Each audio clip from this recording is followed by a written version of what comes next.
the 8th short story of ghostly tales and curious stories from England. I Want a House with Character, and possibly a ghost. Grace had always loved this part of Cornwall. She had enjoyed so many holidays staying in her granny's cottage. She'd spent many childhood and young adult years here. Birthday parties and barbecues, and then the local discos were all part of her happy memories. She was back staying in Cornwall with her husband Mark, their 2 boys, and the dog called Blondie. They were in Plymouth, having lunch before they went to the league football match between Plymouth Argyle and their home team. Mark had managed to get tickets for the 3 of them. They arranged for her to pick them up late, so Grace had her freedom to visit old haunts. She loaded Blondie into the car and set off towards the tiny village where her granny had lived all her life. Pulling up in front of the cottage, she was appalled at what she saw. The little white picket fence was gone, along with her granny's prized herbaceous borders. These had been replaced by ugly stone walls and a high ornate wrought iron gate, completely out of character with the rest of the village houses. None of the loving pretty plants her granny had grown for many years, now only landscaped shrubs. A garden designed by a professional gardener. Gone were the creepers which had sprawled over the front and roof. Gone were the old windows and the heavy solid oak Georgian door, all replaced with revolting PVC window frames, and the old wooden door painted lilac. Then Grace noticed the new porch on the front of the cottage, and if this wasn't bad enough, it was flanked by fake Victorian carriage lamps. They are not locals, Grace fumed. They have got to be townies with appalling taste, who bought the place as a holiday cottage.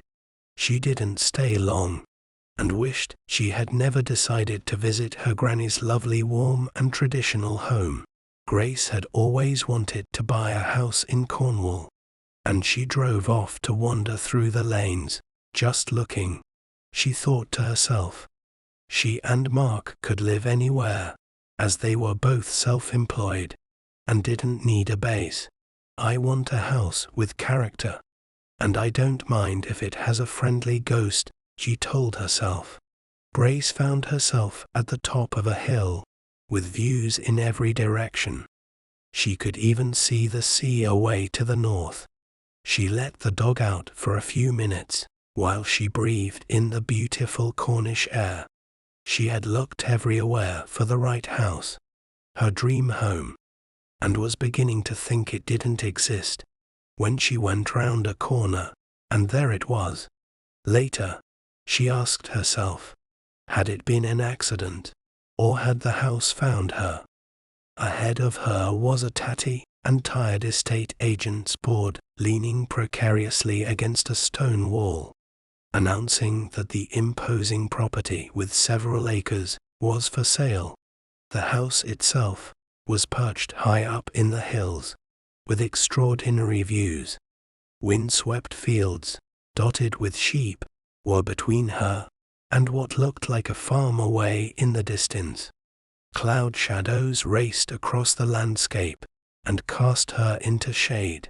As she wrote down the name of a local agent, Grace shivered for a moment, but felt drawn to the property, with overgrown shrubs and grass and ivy, which obscured some of the windows. Making her way to the nearby village, she entered the doorway of the agent. She asked to see the house, and explained she was here on holiday, and that her husband and sons will need picking up from the football. The young man agreed to show her round straight away. She asked to see the house, and explained she was here on holiday, and that her husband and sons will need picking up from the football. The young man agreed to show her round straight away. A dirt-streaked windows like inquiring eyes seemed to watch them as they approached the front door. twisted chimneys, creeper-clad, perched perilously on ancient tiled roofs. The young man, fumbling for the keys, jumped as a strand of ivy brushed his hair. "Is it haunted?" asked Grace. The young man flinched, but didn't reply, leaving Blondie, who didn't seem very keen to enter the house, in the car. Grace was ready to face whatever was concealed behind the imposing brick facade. It is obvious the house has been empty for a long time. She led the way, and was faced with a pyramid of sticks, which half filled the vaulted hall, dropped down the chimney by crows hopeful of building nests high among the terracotta red brick chimney pots, blackened by long-gone fires. The Georgian front concealed an irregular sprawl at the back, where generations of owners had added their tastes to the original Tudor farmhouse. The young man opened the front door and ushered her in. She loved it at first sight. Rooms led off other rooms. Staircases seemed to have built in a higgledy-piggledy way as the house grew wider and larger. High ceilings in the Georgian frontage gave way to low blackened ceilings of a more primitive period. A twig appeared to move by itself. The young man stopped. She realized he was really uncomfortable. "I'm sure it's haunted," Grace murmured to herself. She looked round the former drawing room, and was sad to see the wallpaper stained with damp near the great open inglenook fireplace. Grace looked into the future, and was already imagining what she would do. It would be wonderful for her family to be here at Christmas. A roaring log fire, decorated Christmas tree in the corner, large squashy sofas, and the smell of mulled wine filled her senses. The enthusiastic possible buyer wanted to see more, and beckoned the young man to continue the viewing. He appeared to be reluctant, as he hung back in the doorway. Grace went ahead of him, leaving the newer part of the house, to delve into the older passages and rooms. It was darker here, because the windows, with diamond-shaped panes of glass, were much smaller. She moved steadily towards dark passages filled with unswept cobwebs, which hung like stalactites covered in dirt and grime. One caught her hair, and now she shuddered. Suddenly Grace sensed an intense cold below her knees, and felt afraid. A sound caught her ears, and she turned to the thin young man to ask him what it was, only to find him speeding back towards the entrance. She forced herself to go on looking, opening doors that led her to long neglected rooms, with rubbish piles in every niche, left by old inhabitants of the long forlorn and forgotten place. Some of the rooms were completely empty, as if the life had been taken away from them. Something brushed her hair, and she gave out a squeal of fright. But it was only a piece of loose wallpaper hanging away from the passage wall.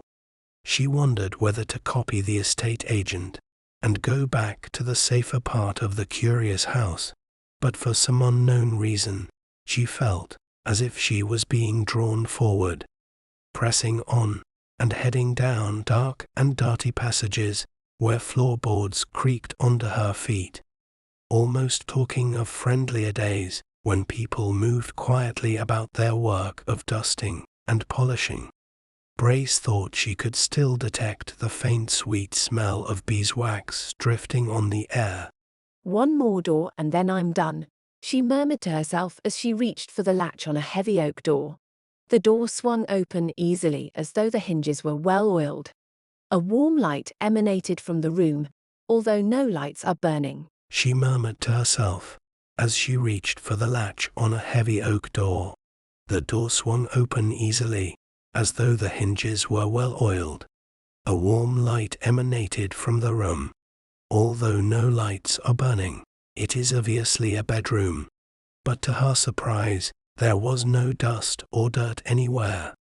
The smell of beeswax was very strong. and the chests and furniture appear to have been recently polished. Grace looked around her, astonished by what she saw. Huge windows overlooking former gardens stretched along one wall.